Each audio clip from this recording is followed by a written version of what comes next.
Welcome to Cincinnati Soccer Talk, the podcast covering all things soccer in the Queen City.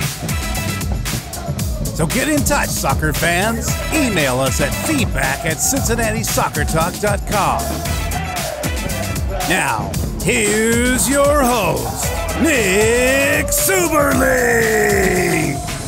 Hey, what's happening, Cincinnati Soccer Talkers? Welcome to episode 109 of Cincinnati Soccer Talk. Man, I hate bye weeks.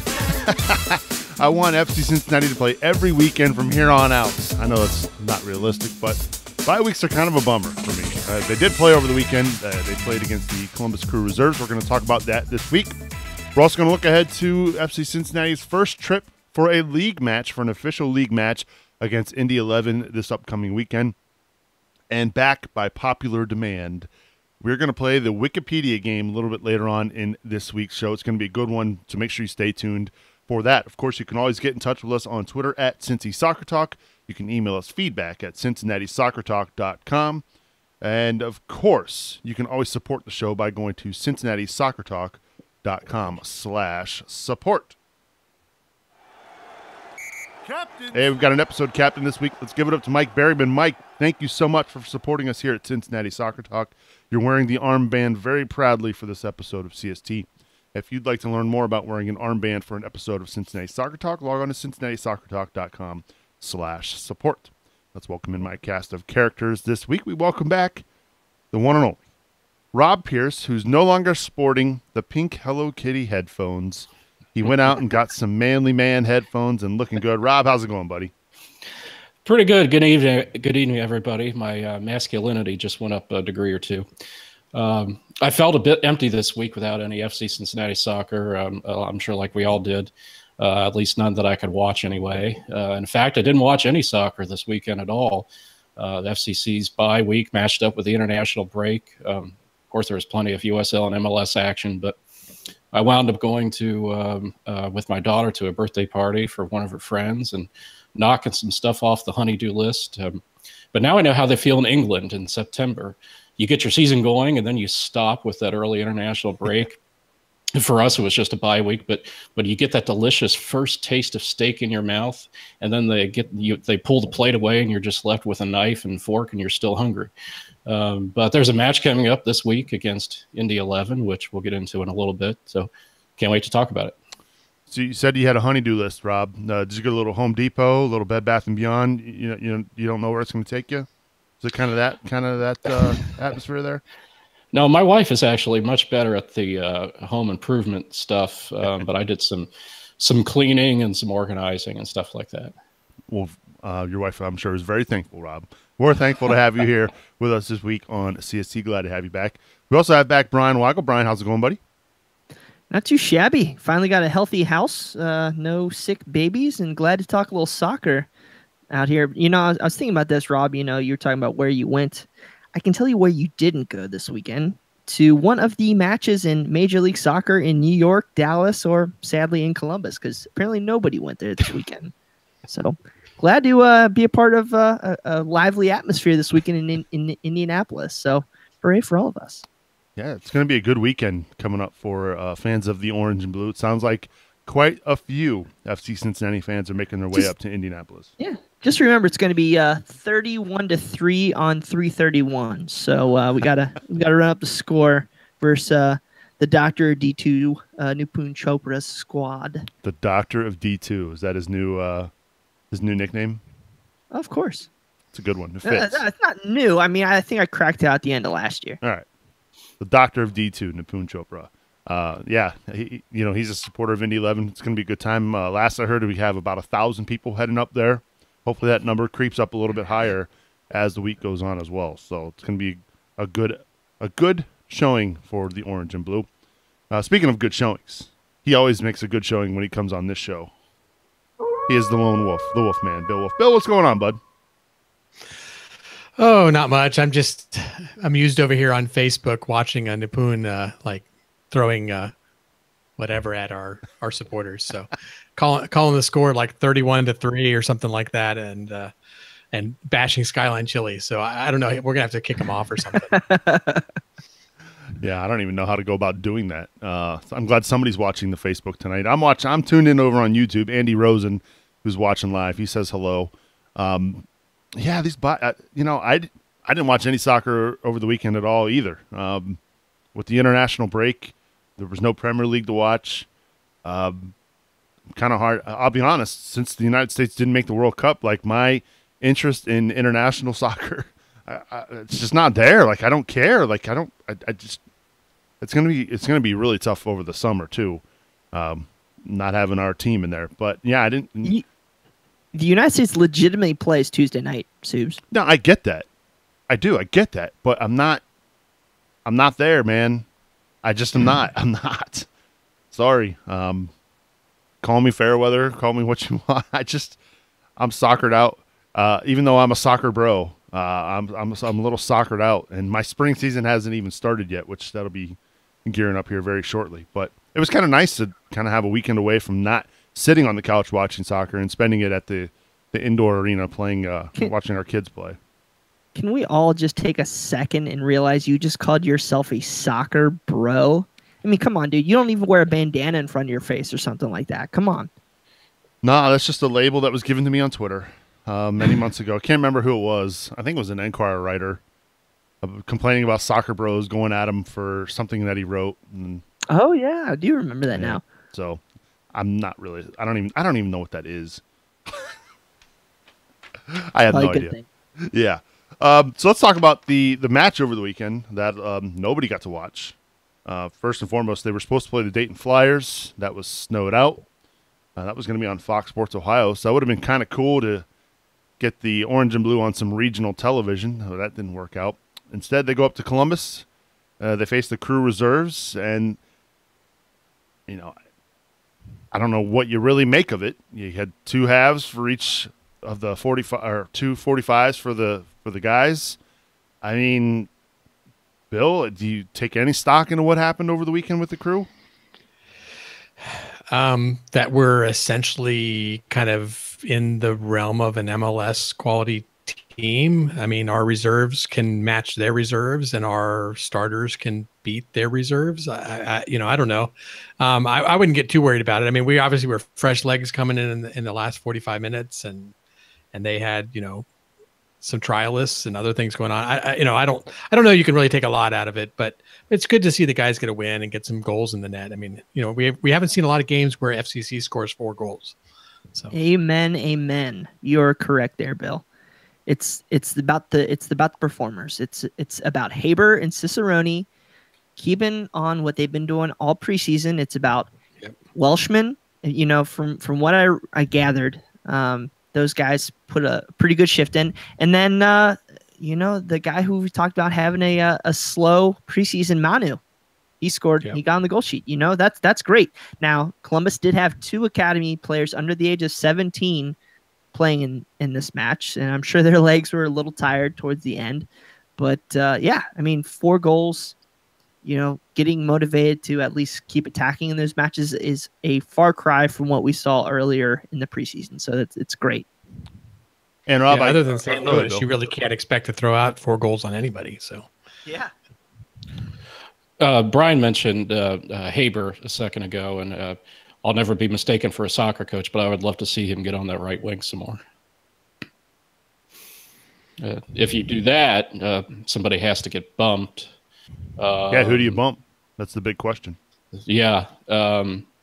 Just thinking about it a little bit. I mean, maybe you change the formation from a 4-2-3-1 to a 4-1-3-2. You put Haber on that right wing, move Ledesma into that second striker role with Welshman.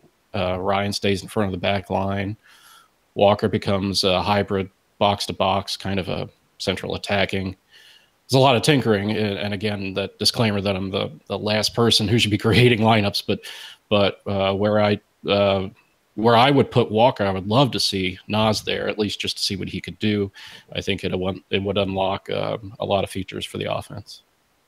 And therein lies the burning question: what to do with Nas Abdawi? We haven't seen him a whole lot. He didn't feature in the game against Charleston. Played yesterday with the reserve squad. Was not amongst the group that was with that started in Charleston. Where does I mean this guy was an NASL best 11 a year ago, gentlemen. What has happened? I think we should start off by saying his name right. So I'll bet. You want to try, Bill? All Bedoui. All right, that's a little better. Have you been practicing this at home every night? Yeah, every night. I actually go to sleep doing that. I count all Bedoui, all Bedoui, all Bedoui. Brian, do you have any thoughts? I'm going to shut my mouth on this one. I only can get myself into further trouble. Okay, all right. Go ahead, Bill. I was gonna say I don't know what's going on. Obviously, something is happening. I mean, he was an NASL best 11. He was certainly talked up by the club coming in. Something has not materialized, or if we want to take a positive side, Corbin Bone has just lit up Alan Koch, and he just feels like that's a better choice at this point. I'll have to see. I mean, I didn't get to see the Crew game. Obviously, that was kind of a closed match, and a few people got to it. I was not one of them. And then I haven't seen a lot of matches lately. So other than like the last preseason match and obviously the Charleston game, I haven't seen a whole lot of the team playing. I'm kind of would like to see more out of the midfield right now than we're seeing. So to me, he is a potential answer to that. So I'm not sure why he hasn't rolled out. Rob, you got any thoughts on this? You mentioned obviously wanting to see him a little bit more in your new lineup that you mentioned there. I just think he can unlock so many features with this offense. There's got to be some reason that he's not on the pitch. I'm sure it's a good one. I just have no idea what it is. I'd like to see him at least get an opportunity, though. Yeah, it's just surprising. I know we're only a game in. Maybe this is much ado about nothing, and probably is. Who knows? Maybe he'll go out and start against Indy 11 and throw out 2 assists and make us all look like fools for even bringing it up. Maybe who knows? Yeah, I don't know what's going on in our coaching staff's mind, but I do know that Coach Koch values trust, and you saw that in a lot of his selections last year, and I think you'll probably see that further on in his career. I don't know if there's a trust issue there yet, if he trusts Corbin Bone more in that role, but there could absolutely be some things where Nas has to show on the field or in the practice that he can carry the load. And until he can do that, I think Coach Koch is going to go with, deep down what he feels like is going to be in the best interest right now. I mean, we've seen that. We've seen that time and time again. And really, this conversation all started with Haber and the impact he's shown this preseason and finding a way to get those guys on the field. And Rob mentioned on the right, we saw him quite a bit on the left in the preseason, Bill. But if you put him on the left, and then what do you do with Lance Lang and Blake Smith? Yeah, and they've been a pretty lethal combination. Obviously, we've seen quite a lot of activity coming down that left side. Lance is just a force to reckon with up top. His size, his speed, and the fact that he likes to shoot from distance. And Smith has been pretty solid as a left wing back there as well. So, yeah, I mean, we've seen Haber move to the right, which could make some sense there, especially when you're looking at Jimmy as well on the left. So you're running out of potentials for left. If Haber wants to play left, then Jimmy and Lang, and I mean basically you're running out of bodies, right? You can only sub in so many people. So I feel like that's it's a tough spot for him to be in. I like Haber. I mean, he keeps bringing in a lot of energy when he comes on the field, and to me that's maybe he's better as a sub. So he certainly has created opportunities every time he's been there. I mean, whether maybe he's just not starting material, we'll have to see. But if he keeps lighting it up, I would think he'd get a chance at some point. So we are a very deep team, and we're going to have roster congestion. So I'm sure we'll see these guys soon. It's been rough because we've had a week off, and we want to know more answers. We just aren't there yet. The tough thing is anybody you're going to bring in, you have to pull somebody out. And that's the problem everybody has. It's not that they think, oh, well, I'd love to see this guy on the field. That's the easy part, right? The problem is, who do you take off the field? Sure. So, I don't know. I mean, Manu, we've seen some electric stuff from him. He obviously, had a goal in the crew game, which is nice to see because he got a little quiet there after the preseason, but there's so much potential there. And, Haber has been lighting things up. Cicerone's been lighting things up. So everybody is definitely giving Koch a difficult time to figure out who he wants to start or even to play for that matter.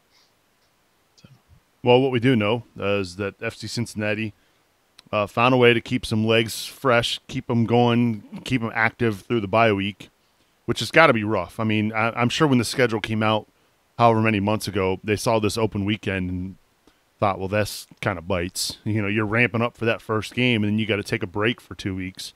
All the while still trying to get amped up and ready for that home opener, which is coming up on April 7th. So not the most ideal situation in the world, but I guess one way to look at it is you still have another week with nobody getting injured, which is a good thing.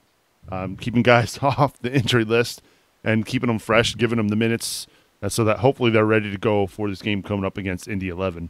As kind of a final thought on the crew match, Rob, do you take any stock from what happened over the weekend? I mean, in terms of the results, what happened? Not especially there in terms of like the score and that it was a win. I mean, that's not that important. Like you said, it was just nice to see these guys be able to at least get some kind of activity this weekend.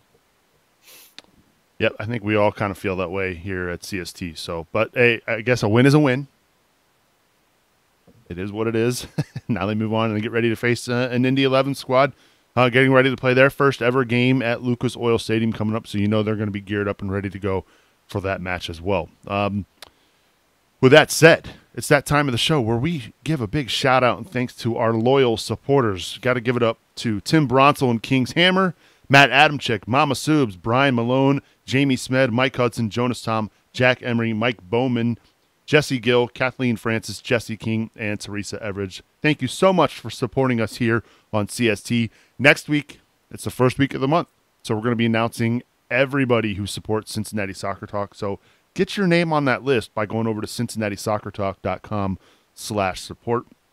Another way you can come out and support Cincinnati Soccer Talk is to come out to our live show coming up on April 16th at Buffalo Wings and Rings there in Oakley, April 16th at 7 p.m. Bill, are you going to be there? Everybody wants to know. I will be there, of course. All right, good. Yeah, it's like right around the corner of my house. It's like 5 minutes from where I live. Well, 10 minutes from where I live. So you could walk there? No, I could not walk a 10-minute drive. Oh, so. All right, well. I hear Yosef's having an after party at his new digs for all supporters at his expense. So even better. Another reason to support. Yeah, free shots and pizza. We hope to see everybody out there.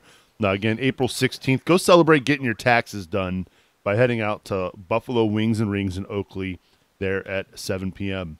There's also some news surrounding the club in the city in regards to soccer, and it came down today.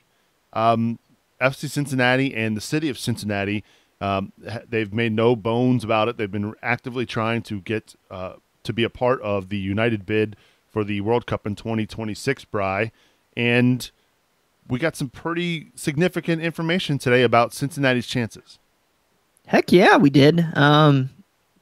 So today, FIFA released the official bid packets, more like novels, 580-page packet of information on the United bid host cities. The 23, I believe it is, host cities that are vying to host matches in the 2026 FIFA Men's World Cup. So Cincinnati, of course, is a part of that for right now, and they basically outlined each of the cities FIFA or the United bid did, and kind of what made each city unique and why FIFA should choose the United bid. And then, of course, if they do choose that, I believe in June, the host cities, including Cincinnati, would dive down into this process a little bit more, and we wouldn't know who's hosting the city's hosting till about 2020. But with the Cincinnati bid, there's some unique things that kind of came out about it.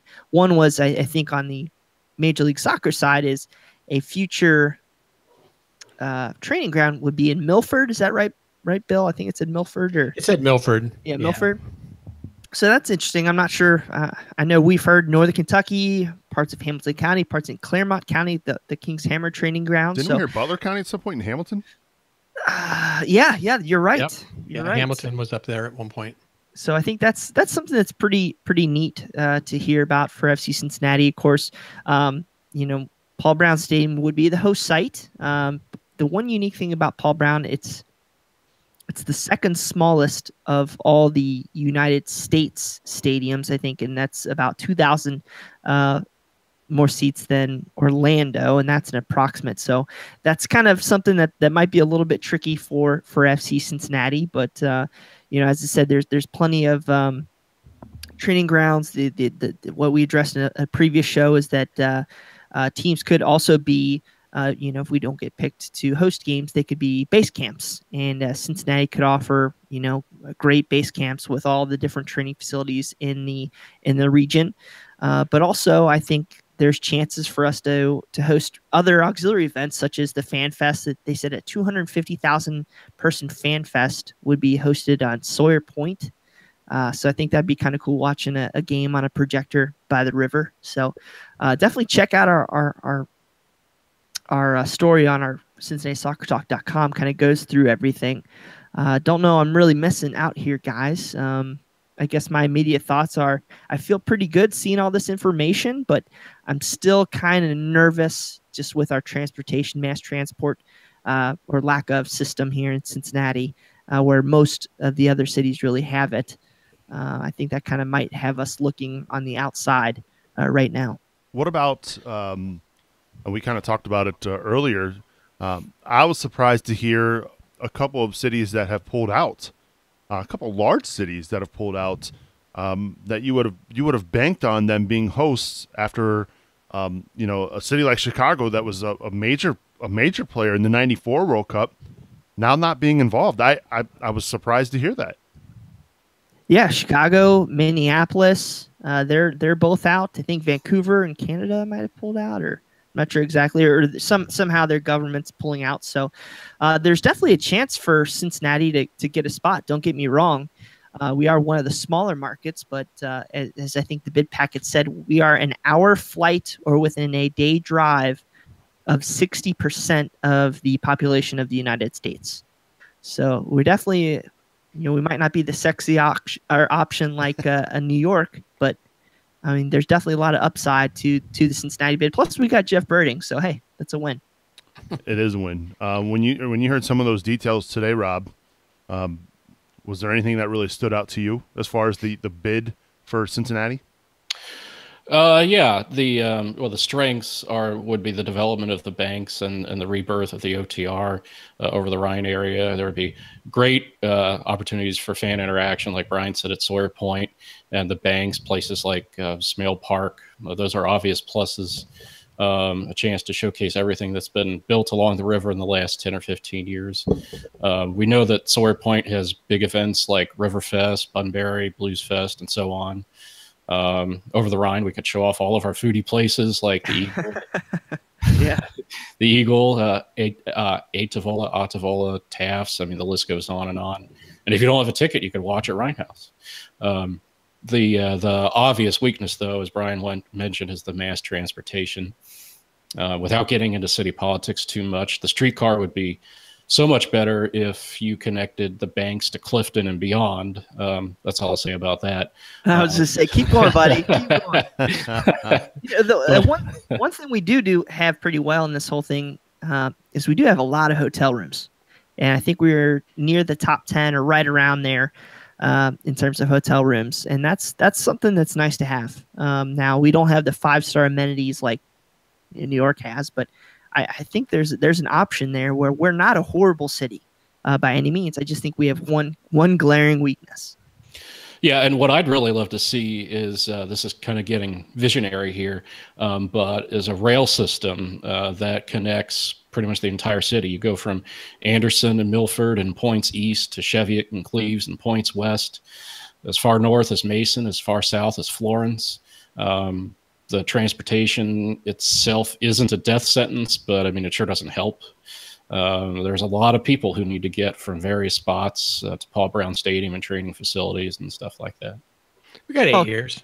Yeah, I was just gonna say, call Todd Portune. He's got about $5 billion laying around. Well, we know how long it took for the streetcar to get built, so don't hold your breath there. Bill, how about you? Any highlights that stood out to you as far as the information today? A few things, and everything. You know, I think is. You'd be reading a lot into it if you got too carried away with anything. But one thing was the stadium was announced at 25,000. So the FCC stadium, right? I think it said up to 25,000. Oh, is that what it said? Up to 25,000. Okay. I took that as 25 because, you know, how could it be up to 25 if it's only 21? But you know, anyway, the point is that the stadium is, you know, been talked about as a 21,000 seat stadium, and then you see the number 25. So it kind of makes you wonder what's going on there. Of course, we also know that the stadium has been planned from day one to be expandable up to 30,000 in 2 steps, 1 to 25 and then 1 to 30. So, you know, perhaps Jeff and Carl are just saying, hey, you know, when we get to that point, if it needs to be 25, we have 8 years. We'll get it done by then. The other one was there was a what would you call it, a base hotel for the stadium, the Cincinnatian, and they mentioned that it was like 2.2 kilometers from FCC Stadium, so it kind of makes you like want to take the Cincinnatian and draw a circle around it, kind of say, what would fit in there? But again, I think we're reading into stuff. I don't know that anything is like that locked down, that if all of a sudden it was 5 kilometers that they would like drop us from the, you know, the bid or anything, but they obviously had a place in mind, I would say, when they said that. And then the last one that we kind of glazed over was the Milford training ground. And I think a lot of people kind of caught onto that was, you know, what does that mean? And I think I have to be honest, I have a feeling that they just put that as a placeholder. I haven't really heard anything about Milford, not to say that it couldn't pop up there, but it kind of seems like maybe they just sort of picked a place that was sort of neutral. Something random, not to offend who's actually bidding on it. Exactly. That was really literally my impression of that. We have to remember too that like Nashville said in this thing that they were going to be starting their MLS club in 2019, and then they came out today saying that was an error and it would not be 2019. So, you know, a couple other things real quick, Subs. You know, average ticket price for an FC or for a Cincinnati match. You know, we're only applying for the matches up to the quarterfinal, and then potentially that third place game. So it would probably be in the ballpark, you know, for the group stage up to round of 16, maybe about a $320 to $400 ticket, but that bumps up to almost $600 when you're looking at a quarterfinal match. So it's going to be expensive. And are we the market that's really going to buy $600 tickets? You know, I'm sure you're going to have a lot of traveling fans. Don't get me wrong. You know, the Austrias and the Germanys and England. So I'm sure those fans will come over. But the thing that I really, I'm not trying to criticize our organizing committee here, is that you look at all these other organizing groups for the United Bid in the different cities, and you see like the mayors listed, and you know, former, you know, soccer Hall of Famers, and you got mayors and governors and all these, you know, people like right here in Dallas, you know, the director of aviation for the city of Dallas, all working, you know, for their host city to get them across the finish line. And I'm not trying to knock anybody here, but it's a reality. You know, we only have Jeff Birdie and Carl Linner, and then our I can't remember her name. I think Leslie Spencer, who's in charge of the sports commission in the area. So it kind of gets me a little nervous that we just don't have the buy-in from our government yet, or maybe yet. Exactly. You know, we're a lot more, hey, award us and then we'll jump on kind of city versus, well, let's jump on and win this kind of city. So I really I hope our government and business leaders really our 9 Fortune 500 global HQ leaders. Where are you in this? Why can't you come out and put money down and win this for the city of Cincinnati? That's what it is. We need to win this. We're not going to be awarded. We need to be the city that goes out and wins it. Just like what Jeff Birding's trying to do with the MLS bid. He's trying to win the bid. We need to come out. We need to, talk to all these companies, come out and win this bid. Let's get Procter & Gamble. Let's get GE Aviation and all these other huge companies.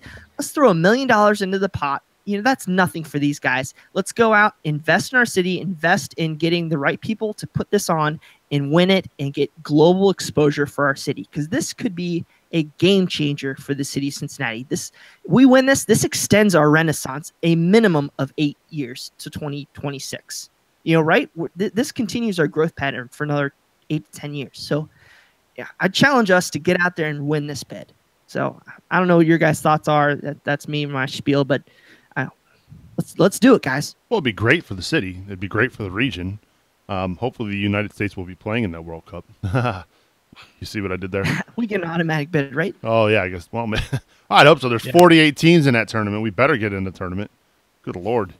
Yeah, I think it would be great. The $600 ticket prices scare me off. Not from a personal standpoint. I probably won't be able to afford to go to a match to the World Cup. I'd have to think really hard about it. I'd have to do a lot of convincing to the missus. Say, this is going to be worth it. It's a once-in-a-lifetime opportunity. I know a lot of fans from where I'm at here, just south of Detroit, who made the trip up there in '94 for the World Cup there at the Silverdome, and they talk glowingly of that experience. So hopefully, Cincinnati can be one of those host cities in 2026. We're a long way off, but some of the details that came out today was really, really cool. So keep your eyes posted for that. Good job today. We got to give it up for Brad, who was tweeting a lot of the stuff out today. Brad Weigel. And, of course, Bri, you did a good job on the piece as well. Go check it out over at CincinnatiSoccerTalk.com to learn more about the United bid and how Cincinnati will be involved. Do we have a breaking news flash, any update on Major League Soccer? Do we even want to get into it, guys? Because at this point, I think we have stadium fatigue, we have MLS fatigue, and, oh, by the way, we still only have played one game. I'm just kind of I'm blah about this whole situation. Rob, what do you got? Anything? You pumped? What's your thoughts, man? I have fatigue. I'm kind of tired, kind of weary of it all, I guess. Yeah. They have these deadlines or whatever, and they come and go. And we'll just wait it out. Play it by ear. Standby is our default position, right, Bill? Yeah, I mean, at this point, what else can you do? I mean, everybody's getting all angry and anxious about it, and the reality is that we're just kind of on for the ride at this point. I've talked to several people. I've kind of reached out to people who are involved with this or that. And it's like, I don't even know what to do at this point to help the club. I mean, what could I do in the role that I'm in, or just as any fan, what can I do at this point to help? And I think it's just wait patiently at this point. But, coming back around to the fatigue, I kind of also feel like, and this comes around to Brian's point on the World Cup bid. It's like, should we have more, government reaction to this, more corporate reaction to this? I think we're also fatiguing all of them. Yeah. So, I mean, to go and say, hey, jump on this bid too. And by the way, we still want that stadium. And by the way, we still want, Gold Cup. Yeah. Gold Cup. About the Gold exactly. Cup. Yeah. The World Cup, the Gold Cup, the stadium, the MLS, it's just like, they're getting tired too. So can we please talk about Ibra? Please. Yeah, I'm always down for talking. Oh no, don't. Okay, I thought you were about to say Man United for a second. I was going to say no saying it, but of course I just said Man United. You just did. I said twice. And he's not even part of that club. I just love he'll always be a part. He comes in and gets a whole page ad in the LA Times and goes, "You're welcome." It's like, that's so badass, right? That's Zlatan for you. He did the same Okay. type thing when he joined Manchester United. So the reason why I say this, guys, hopefully we're going to be speculating about a potential designated player signing in the next month. Hopefully we get the bid, yada, yada, and we get to say, what kind of designated players would you like to see FC Cincinnati bring in? And this is a fun exercise, guys. It's an off week. We don't have a game to talk about. So would you like to go the route of the Galaxy and bring in Ibra, or would you like to go, let's go the Atlanta United route and buy a $40 million 18-year-old? I don't think that's really possible, but what or who would you like to see? Besides the money thing, though, I mean, what you're basically saying is do you go young and up and coming, or do you go proven and sort of sunsetting, right? It's not that black and white, because you can go both ways a little bit. You could. I mean, you're not three, but I like the way. Yeah, I like the way. I'll give you my take. I love having a flashy guy like Ibra. Fulani by Nipun. No, that's not even funny, Nipun. No way. We do not want Marwan Fellaini getting anywhere near Cincinnati, all right? Yikes. Send him to Nashville. So I kind of like the route of the attacking at least having one flashy attacking player guy who's going to just create stuff, kind of like what Kaká was on the older side, but he can sell tickets, because we need to do that. We need to capture the Dayton market. We need to capture Lexington, Louisville. So I would like a big signing, but also kind of want to, some younger players as well. I don't know what your guys' thoughts are. If maybe we can have a contest or something, give it a free ticket to the Louisville match if you guys give us a heck of a name on social media here. I like the young path. I think that's the way to go. Certainly, having a big name will sell some tickets potentially, but we don't seem to have a problem selling tickets right now. So I'm almost more into the idea of, can we bring in some young, up and coming, exciting talent that is just going to like excite the crap out of people and get, maybe if they're domestic, maybe they end up in the World Cup or not. Sure. End up on the national team. I can't say the World Cup because then, Hey-o. but down the road. So, but I like the idea of seeing young talent. It probably means eventually they get sold off somewhere, but then that's a big money generator the way things are starting to go. So, well, if MLS changes their rules, yeah, they're working on it. Getting there. I just want to point out, is Ibrahimovic actually a designated player? I thought I heard that. Yeah. What? He's not? He is not a designated player. Wow. Yep. So LA already has their 3. They buy him down or something like that. Yep. Yeah. Tam? Okay. The Tam Gam, thank you, ma'am. So he probably makes a ton of money, but you can buy it down to see. That's why we were joking, like how I almost want to take a month off and just learn all this stuff, because it's crazy. But like you guys, I would like to see somebody on the younger side. We have strong German roots here. Maybe pluck somebody from a Bundesliga academy or something like that, a nice up-and-comer. I have not followed the Bundesliga as much as I had planned on this season, so I can't give you any particular names, but a strong German up-and-comer is what I'd like to see. You're going to lose your spot to Ben Knapp on here, because he'd have that. He would. I've seen a lot of people commenting on Facebook they want Messi. That's not likely going to happen. I'm trying to think of a name that's big, but not too crazy that you could immediately rule it out. Like we can obviously rule out Messi. We can obviously rule out Ronaldo. There's been talk about I don't think it would happen, and I don't necessarily want him in Cincinnati. But a guy like Wayne Rooney, who is getting older there at Everton, maybe wanted to cash in on one last deal before his legs completely go. I personally don't want him in Cincinnati, but I could see him, making his way over to America to play. I'm trying to think of some other names off the top of my head. I saw somebody in the chat room say Giroud, who's now playing at Chelsea. So Okay. Any other ideas, Rob? What about Mo Salah from Liverpool? Oh, that's probably never going to happen, though, right? I wish. Sala. Dun, dun, dun. No, honestly, we're an American soccer club, so everybody in Europe thinks we're just gonna go find the oldest star player in the World Cup and sign them. So keep your eye out there, I guess. We've got a few not names that are coming up here on Cleberson. YouTube. Bobby Wood, that's an interesting one. Bobby Wood playing over in Germany right now, who maybe, if things, by the time we get to MLS in 2026 at this rate, maybe he'll be ready to come back to the United States to play. You never know, right, guys? I think it'll be before that. Oh, that's what they've been saying.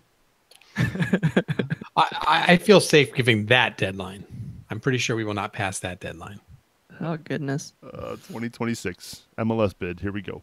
No, we also got Darren Fletcher, who plays, I believe he's with West Brom now, a former United player. That'd be interesting. So See Zaha, yeah. Yeah, we'd love your feedback, though.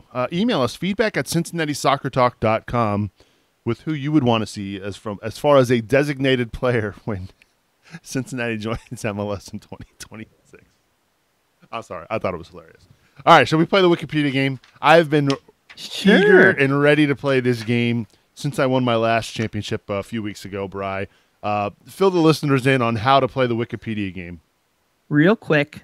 I'm going to give a bio of a player, and then we'll enter the bidding stage where our three hosts can ask me, essentially bid that they need me to name clubs of the player, or they feel so confident that they can name the player and they can name X amount of clubs. So if, Subs feels really confident, he can go, I know the player and I can name 3, 5, whatever clubs. And then he gets the chance if nobody can outbid him. So yeah, it's going to be fun. We're going to give you some examples here. I guess, no, we're not going to give you an example. We did that once already. So yeah, it's not my fault that Bill and Rob didn't listen to that episode. We never played. We tried to play a quick off air game. So we're going to go, Subs, you're going to be player 1. All right. Bill, you're player 2, and Rob, you're player 3. Okay, so Subs will get the first chance to bid because he is the reigning champ. All right, you all ready? I'm ready. Okay, guys. All right. On January 18th, 2011, this player, of course, this is read from Wikipedia or hybrid of it. This player was selected 7th overall. I should have said that first. 7th overall in the 2011 Major League Soccer supplemental draft. He was signed to a contract a month later. Prior to his time as a professional, he was a keeper in the U.S. youth national team setup, appearing 5 times for the U.S. U17, similar to Tyler Pollock. He spent time mostly as a backup with his second Major League Soccer club, but was loaned out to play in another U.S. league, wink, wink, nudge, nudge, NASL. He was a consistent starter in the 2014-2015 seasons while competing for time over the past 2 seasons in 2016-2017. He has spent time at 7 clubs, including Cincinnati, while he only played for 4 of his previous 6 clubs. Mugatu would say he could be a male model. All right. So, Subs, can you name the player? I can name the player. Can you name any of his teams? I can name one team other than Okay. FC Cincinnati. Okay. Bill Wolf, do you know the player? And can you name more than one team? No. Okay. Rob Pierce, can you name the player? And more than one team. I can name the player. Can you name 2 teams? I would struggle with that. I feel confident with 1. So it's Subs. Subs, name the player. All right. I'm going to go with Spencer Ritchie. Nope. Wrong. Dang. All right. All right. So since, well, I guess Rob said you could do one, or Bill, did you say you could do one or not? Nope. Okay. So Rob, can you name the player? And Okay. one club. Evan Newton, Okay.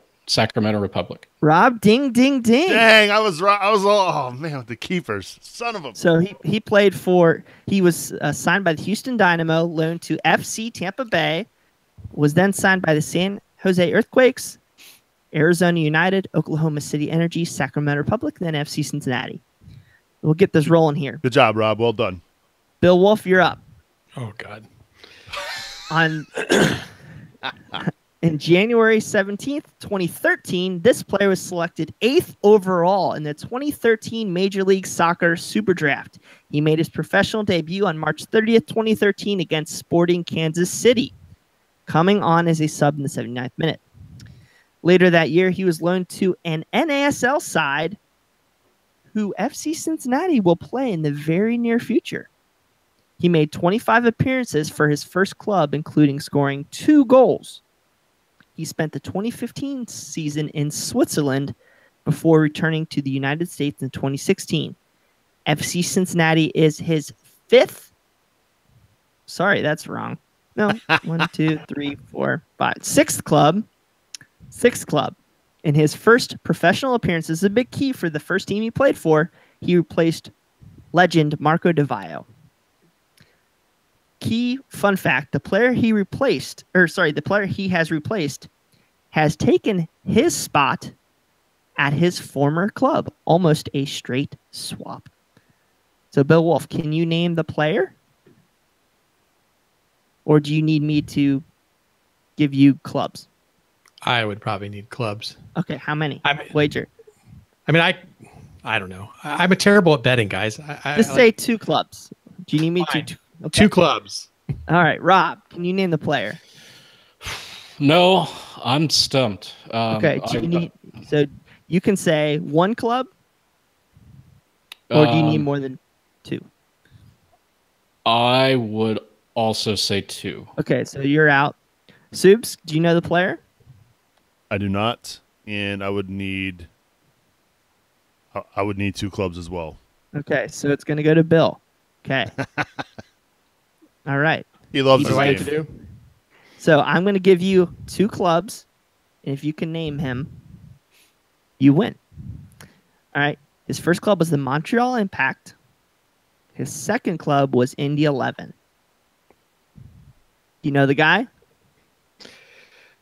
Well, that didn't help. What happens if I guess wrong? Do I like Nothing. Then it just goes to Rob. Oh, then I should just guess. Yeah, guess. Right, Blake Smith. Yes! Ding, ding, ding. We have a Right. winner. Did Tyler Pollock take his spot, right? Tyler Pollock took his spot at FC or that at was my Miami guess. FC. All right. That was the kind of clue that Miami gave FC it away. too, right? Yeah. I told you guys this is a lot harder than last time. All right, Rob, you're up. This player was drafted 16th overall in the 2013 Major League Soccer Super Draft after playing for 2 different NCAA Division I universities. He made his MLS debut in 2013. His first start was in the 2013 Amway Canadian Championship, which is also his last senior team appearance for that club. He spent 2014 playing in Canada outside of Major League Soccer before returning to the United States in 2015. He lost the majority of the 2016 season due to injury and moved to a Caribbean club in 2017. This player is eligible for Guyana through his parents and has represented that country 6 times, scoring 3 goals. He was a member of 6 teams, including FC Cincinnati, and he has played for 4 of the other 5 teams, not logging appearance for 1. So, Rob, do you know the player? I'm fairly certain I know the player, yes. How many teams could you name of that player? You guys are killing me. Went so 1? well first time. Okay, he can name 1. Subs, can you name more than 1? I can name the player, I think, and 2 clubs. Okay. Bill Wolf, can you do better than that? I think I could do 2 as well. I don't think I can get 3. Okay, so it's going to go Subs. Who's the player? I'm going with Emery Welshman. Okay, now let's name the clubs. I'm going to go with Toronto FC, Okay, and I'm going to go with Puerto Rico FC. there you go. Congratulations, ding ding, Subs. We're all tied up at ones. He played for Toronto FC, Sigma FC, Real Monarchs. He was signed by Real Salt Lake in 2016, but did not log an appearance. He played for Puerto Rico FC and FC Cincinnati. Nice. All right. So do we want to play to 2 since we're all tied, or do we want to play for a little longer? I'm down. I know Bill really enjoys this game. I could tell he's loving it. I'm terrible at trivia. I can tell. Yeah, we can play to 2. That's fine. All right. So we'll try with a tricky one here. They haven't been tricky yet. No, this player signed with his longtime youth club in 2005, so he's an old guy. He played with them for 4 years before being traded to an UEFA Europa League club in 2009. In April 2010, he signed with an Icelandic club before re-signing back with his original Danish club in August 2010. He then signed with a now defunct Danish club in 2011 before being loaned back to his original club for the 3rd time in 2013. He finally moved to North America in 2015 and was a USL MVP finalist. He was then traded to FC Cincinnati in 2017. He's played for 6 clubs, including FC Cincinnati, playing for the same club on 3 different occasions. So, Soups, can you name the player? I can name the player. How many clubs? 1. Bill Wolf. Can Out. you do... What'd you say? I'm out. You're out? Rob. I can name the player. I'm blanking on teams, though. Okay. 0 teams. 0 teams. Okay, so Soups, can you name the player? Oh, man, guys. I'm going to go with Danny Koenig. All right, now name 1 team. And this is where I'm going to draw. Okay, so Oh, no. I know it's an Oklahoma City team. Oh, no. You're going to... I can't remember if it was the OKC. I'm going to say... He's checking like Facebook and YouTube as we No, speak. I'm looking at my keyboard. I'm going to say OKC Energy. There you go. Oh, Ding, ding, ding. Subs wins again. Whoop, whoop. I need to get like a sound effect like, all I do is win, win, win. No, I'm sorry. You do. Now, I told these guys I was going to throw them for a loop, but this went a little bit slower than last time. What? Do you want the loop or not? Let's do that one. Okay. So this guy is not on FC Cincinnati, but he is a player that we will come up against in the short term. Okay? Bill Wolf, you got it right here, okay? You're the first person. This player turned professional straight out of high school. He was drafted in the 1st round, 7th overall in the 2010 MLS Super Draft. Made his professional debut that season, scored his first professional goal on May 1st against the LA Galaxy. He also spent 1 match on loan in the USL that season. After scoring 10 goals in the first 14 matches of 2013, he was named to the 2013 CONCACAF Gold Cup by Jurgen Klinsmann. He would dress for the red, white, and blue on 5 different occasions, but sadly, and I'm sure it kills him every day, never entered into a game. In 2014, he grabbed his first professional silverware, scoring 3 goals and winning the Canadian Championship Golden Boot for his 2nd MLS club. He ranks 2nd in MLS history in goals scored by the age of 23 with 36 goals scored in Major League Soccer. He has played for 7 clubs. So, Bill Wolf, do you think you can name that player, or would you need me to name several of his clubs? You could name as many as you want. I don't care. I have no idea. No idea. Okay, well, we're just going to say 4 clubs for Bill Wolf. 4 clubs. That'll work. Rob, can you do better? No, I was really hoping the answer to this one would be Zlatan Ibrahimovic, but it's not. I'm drawing a blank. It's Barack Obama. Do you need less than 4, or would you That's need my more? guess. I would definitely need more. Okay, Subs, Oh, this is just... I know the player, and... you know the player. Don't wager then. Just say I know the player. Yeah, but I kind of want to show off, Bri. You're killing me. All right, yeah, I'll just say name the player, and then if I'm right, let me guess some of the clubs. Okay, go. Jack Mack. Jack McInerney. Yes. Good job, Thank kiddo. So here's where I'm going to go with teams wise. He played for Chicago Fire. Nope. He didn't play for the Fire? Nope. Okay, can I guess now? Yeah.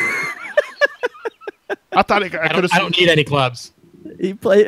Okay. Wait, okay. So he played for. Dang, I know he played for Montreal Impact. Yes. Philadelphia Union. There it is. That was okay. The big club Union. He also played for Impact. I want to say he spend some time with the LA Galaxy. Very short term last year. Yes. Now he's obviously with Indy 11. Uh-huh. Scored a goal over the weekend. Yes, he did. And how many clubs am I short? You're missing 1, 2, 3. Oh, 3. One you're not going to get. Oh, really? Harrisburg. What? Wow. Played for Harrisburg on loan for 1 game. Then he played for Columbus Crew and the Portland Timbers. Oh, yep. I forgot about the Timbers. Yep. That was fun. Cool. Thanks, Bri. Thanks for putting that together, man. No problem, man. You just like winning. I do like winning. I also like making Bill feel uncomfortable, and which we've clearly done that here tonight. You should see we're going to have – it's no longer Angry Brian. It's going to be Angry Bill behind Griffin whenever he returns to the show. No, we're kidding, Bill. He did give us the full disclosure beforehand that he's not good at trivia. And so we didn't – I have to be honest, about 2 sentences into each one of his descriptions, I zone out. It sounds like my wife. And I'm like, oh, wait, he said something. No, that was fun. Thank you for putting that together, Bri. And, what we need to do is, next month we're going to get one of our supporters to hop on and play with us. So that'll be a good time. But no, seriously, Bri, thank you for putting that together. Problem. All right, it's about that time we begin to wrap things up here on Cincinnati Soccer Talk. But before we do that, Bri, why don't you give us a preview of what's ahead for March to Match Day?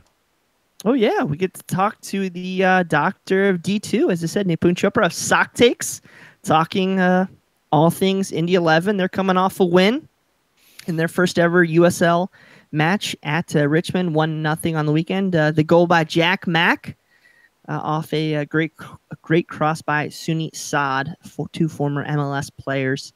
It's going to be a pretty challenging match, so I can't wait to hear about Nipun. I know it's going to be a big turnout, I think, there at Lucas Oil Stadium. We're very near the 1,000 tickets sold mark. So it's going to be really cool to talk, about our newest rival, I guess. You could maybe say that. Hopefully. Yeah. Hopefully. So make sure you get subscribed to the show, CincinnatiSoccerTalk.com/iTunes, /Stitcher, /TuneIn, /Spotify. That way you don't miss a single episode of CST. Brian does a really good job of putting those together each and every week as we sit down with the opponent and get an inside look at who FC Cincinnati will be facing that week in league play. So make sure you go check that out. We'll be releasing that, I believe, is that going to be Thursday this week, Brian?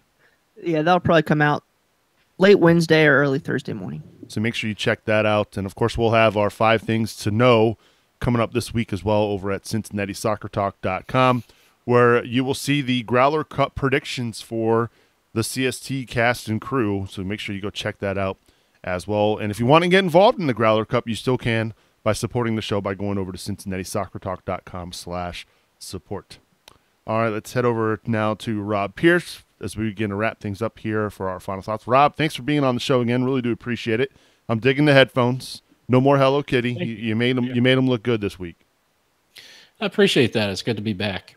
For my final thought, I'd like to congratulate Nashville on such a strong turnout for their inaugural home game on Saturday.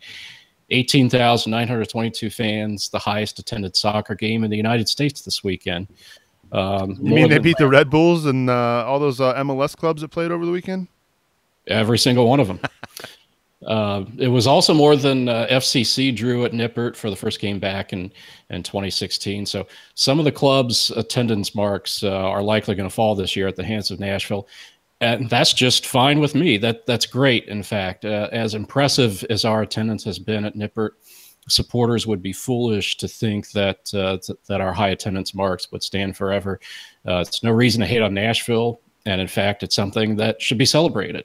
They're spreading the beautiful game in Nashville the same way that we spread it up here 2 years ago, with fans who have been craving their own team for years, or new fans that may have never been to a professional soccer match before. Continual soccer growth here in the United States is something that we should all be rooting for. So congratulations, Nashville, and keep it up. I'm glad you brought that up too, Rob, because, you know, when we were breaking Orlando City's records, I didn't see those folks down in Orlando getting salty about it. You know, I think we should be congratulating Nashville. I think it's good for the USL. It's good for soccer in this country. I hate that. I feel like all we brag about or all we have to talk about with our club is our attendance, and we should be talking about things on the pitch. And I know we're a relatively new club, but we should be congratulating Nashville. I'm glad you brought that up, Rob. That's a really good point. And I'm wondering too if if Orlando hadn't already been in Major League Soccer and they were still in USL, maybe the situation would be a little bit different as far as us breaking their records. Brian, did you want to chime in there? You said something. Can that be our last Nashville Love Fest forever? I vomited in my mouth. I'm sorry. Joking. Congrats, Nashville. We hope that another record falls this weekend in Indy. Wouldn't that be great? But no, Rob, good thoughts. Glad you ended the show on that. I'm glad you brought that up. And as always, you brought it. Appreciate you being on. Thank you. Thank you. Good to be back. Final thoughts from the Wolfman, Bill Wolf.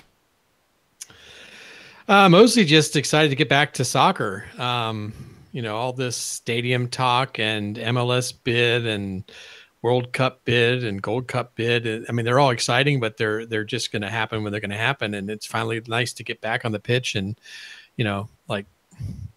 love the game again. So I'm excited for the weekend. I'm going to go to Indy. I bought my tickets today, finally. And found out, I guess, that drums are allowed, which is exciting. Obviously, no smoke, no streamers, no confetti, and all kinds of other things that we would love to have. We can't have, but at least the drums will be there. So I will be there with some of my fellow knights, and we will bring it as best as we are able. Hopefully, we will not be able to hear the Brickyard Battalion at all. Well, safe travels, Bill. I'm looking forward to watching you on YouTube and being loud and proud. Always. And, of course, appreciate you being on the show. And maybe next time we won't have you on during the Wikipedia game.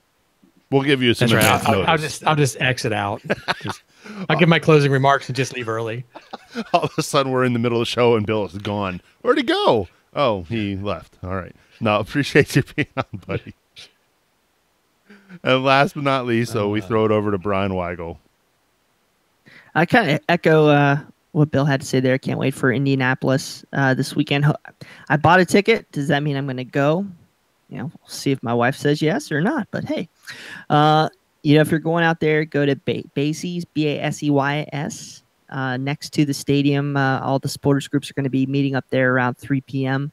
They're expecting FC Cincinnati. Apparently there's going to have some FC Cincinnati signs out front ready for our invasion. There's going to be, I think it's kind of a smaller bar, but there's going to be a really good outside bar area overflow, and it's going to be great to march directly over there from the stadium. So even if you can't, get up there early enough, head over to Baseys, probably an hour before game time if you can, and march over with all the supporters. So should be a great time. Can't wait to do that. Also, I think next week, Tuesday, I want to say, is going to be TIFO night April 3rd. Yeah. So get over to Ludlow, Kentucky, 1 Lewis Court. Check out all the supporters groups. I think they're putting the image out there, all the information out there. So check that out next Tuesday if you can. Tuesday, April 3rd, beginning at 6:30 p.m., 1 Lewis Court in Ludlow, Kentucky, for TIFO night. So the home opener is just around the corner, and we got to bring it for that first game against that team down south. So good stuff, Bri, as always. And again, thank you for putting together the game, and thanks for being back on the show, bud. Problem. My final thoughts, again, I cannot stress to you how thankful we are for each and everybody's support of the show. Your donations and your contributions every month really help this show grow. We cannot thank you enough. So we have to give a big shout out and thanks to Mike Berryman, who's this week's episode captain. He wore the armband proudly. No, so we thank you for that, Mike. Of course, if you want to support the show, you can by logging on to CincinnatiSoccerTalk.com/support. And if you're new to the podcast, you're just joining us, you may not even realize this, but we do broadcast this show live every Monday night, 9 o'clock Eastern, on Facebook and on YouTube. You can subscribe to both. You can like our Facebook page, Cincinnati Soccer Talk, on Facebook. We are at youtube.com/Cincinnati Soccer Talk. We also throw up some other cool content there as well. And we're looking forward to doing a lot more video on the YouTube side, maybe doing some more vlogging this summer as well. We're really looking forward to what we've got in store for YouTube as well. So make sure you go check those out. Get subscribed. If you can't help us out financially, one way to support the show is to rate and review the show on iTunes. I think we're up to over 60 reviews now, so thank you very much for those. The easiest way to get to our iTunes page is to go to CincinnatiSoccerTalk.com/iTunes. So, again, thank you to everybody for downloading the show. Thank you for listening. Thank you for watching. My thanks to Bill Wolf, to Rob Pierce, and Brian Weigel. I'm Subes, reminding you to watch your tackles, and we will see you all next week.